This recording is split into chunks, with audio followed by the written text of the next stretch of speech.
Hello, my name is Tanya Lau. I'll be reading the first chapter of my young adult superhero novel, City Without Heroes. Chapter 1, Moving In.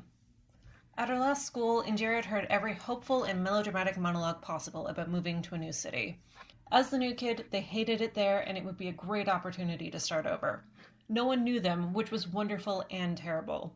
They both could and could not stand the eyes that followed them down the halls. This was nothing and exactly like the place they'd come from. This was their chance to be the hero or villain they'd always dreamed of. Well, that last one wasn't going to happen. Not in Witten. Certainly not with Indira. For her part, Indira was approaching this move with hopeful optimism. A month before, her father had been kidnapped to replicate his robotics research by one of the many villains in the city of Iverson. Before that, her school had been taken hostage, though her mother had kept her and her brother home that day. Over the years, she had lost friends and classmates to property damage, falling in with the wrong crowd, ambition, and generally trying to make it in a world of heroes and villains without enough experience. Moving to a new city that promised none of these things would ever happen again was a proposition none of them fought. 11th grade wasn't the best time for her to be switching to a new school, but she could deal with it. The downside was that her mother decided that their new house needed a fresh coat of paint. Though the walls were not in terrible shape, Witten's nickname of the Speckled City appeared to be more than just a name. Embedded into their walls were black balls of something that their mother simply would not tolerate looking at. While their father was at work, the rest of the family had been drafted into removing as many of them from the walls as possible and painting over the ones that would not come out. As irritating as it was for Indira to pry the pebble-sized black spheres from the walls with a butter knife, her uncle was having a much worse time with the patching and painting. Ness, how many times do I have to tell you? None of that here! Indira glanced over to see the paint roller coating the wall in a fresh coat of yellow all on its own. Uncle Ness was on his phone, though the frown on his face swiftly changed into a smile as he looked up at his sister with those innocent gray eyes that most of their family bore. No one is going to know, Ava, he told her. You think they're watching you, looking for a reason to kick you out? Indira, knowing that they had forgotten she was there, popped another of the black specks out of the wall. It fell into the bowl with a heavy thud with the others. We moved here for a reason, her mother said, storming across the living room and snatching the floating paint roller from the wall. She shoved it back into her brother's hands. No powers. You can paint the old-fashioned way. Get sore the old-fashioned way, Uncle Ness muttered. The only outlawed hero is not finding a better way to paint. You can use the exercise. I get plenty of exercise. He looked conspiratorially over at Indira and winked, a grin on his face as he shook his head and went back to painting. Indira could see that, while he may have his hand on the handle, his hand was not what was moving it across the wall. You're always so lazy, her mother complained, though she didn't try to stop him this time. You rely on them too much. Well, if you got them... Her mother started to say something, but it caught in her throat. Indira glanced over to see her brow furrow, head shaking ever so slightly. Her voice came out dark and quiet. You shouldn't use any of them inside the city. They'll make you disappear when you do. Uncle Ness blinked, looking back over to her. Indira abandoned even pretending to do her job, keeping a careful eye on her mother. Her foresight was limited to brief glimpses, difficult to control, and came to her at random moments.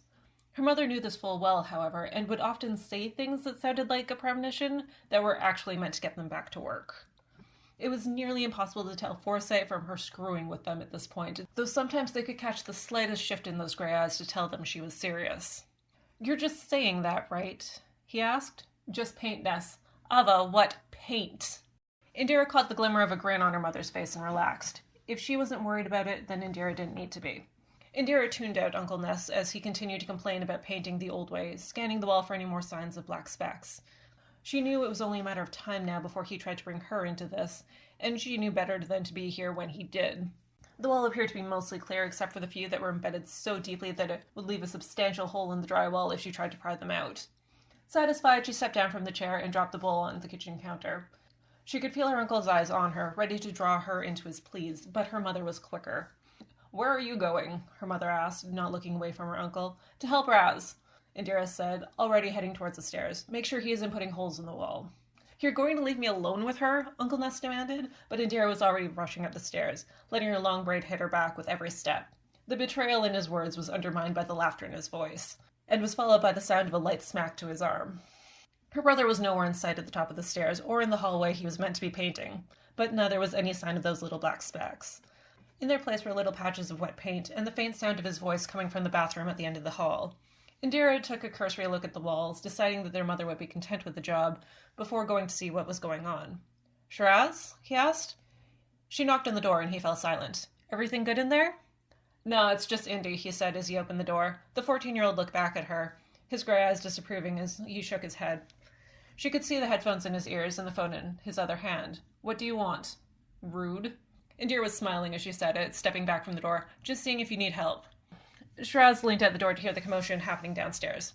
"No," he told her, stepping back inside.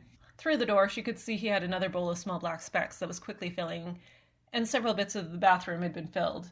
He sat down on the floor with another butter knife, prying another speck out of the wall and dropping it into the bowl. "Nah, it's nothing," he said, continuing with the conversation as if she wasn't there. "I haven't even been out of this house yet. It's taking ages to get these things out of the walls, and Mom's insisting we get them all."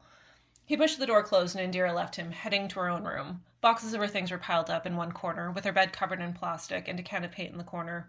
The plaster from this morning had dried, and she could paint over those patches that now littered her walls, but she let out a sigh and fell back on the bed. Shiraz was right. Neither of them had left the house since they moved in. She needed to get out of here. "Oh, come on," she heard Shiraz complain loudly from the bathroom, followed by a clattering of the butter knife on the floor. It sounded like he needed to get out too.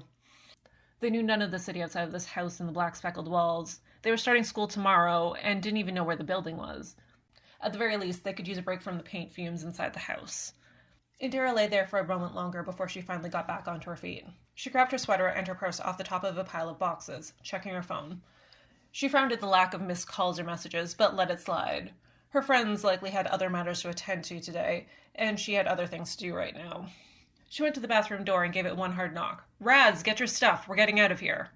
Shiraz opened the door, looking at her like she'd gone crazy. His headphones were no longer plugged in, though still hung out one ear. "What makes you think Mum is going to let us go anywhere until we finish cleaning this whole house? We're not bringing Mum with us, are we?" "No," Indira said, nodding to the continued bickering coming from downstairs. "We're taking someone off her hands. Come on." As Indira led the way downstairs, she let her thoughts travel ahead of her. "Hey, Uncle Ness, can you convince Mum to let us out of here for a bit?" "Doubt it," he said. "Your mother's not going to be happy you're using telepathy in the house. If you have it, right?" "You have 2 children to do this work for you," Uncle Ness said as soon as they rounded the corner. "I said I'd help you get settled in, not paint your house. Is this the thanks I get for helping you? If you don't want to help, you can leave. Don't you have clients who are waiting for you?" "Paul's got them," he said. "I'm just trying to help Abba in the most efficient way possible." "Your help is illegal here," she snapped at him, letting out an irritated breath as she turned on her children. "Indira, did you finish upstairs already?" "I was thinking Raz and I should go see where the school was. We start tomorrow and we should probably figure out where it is, right?"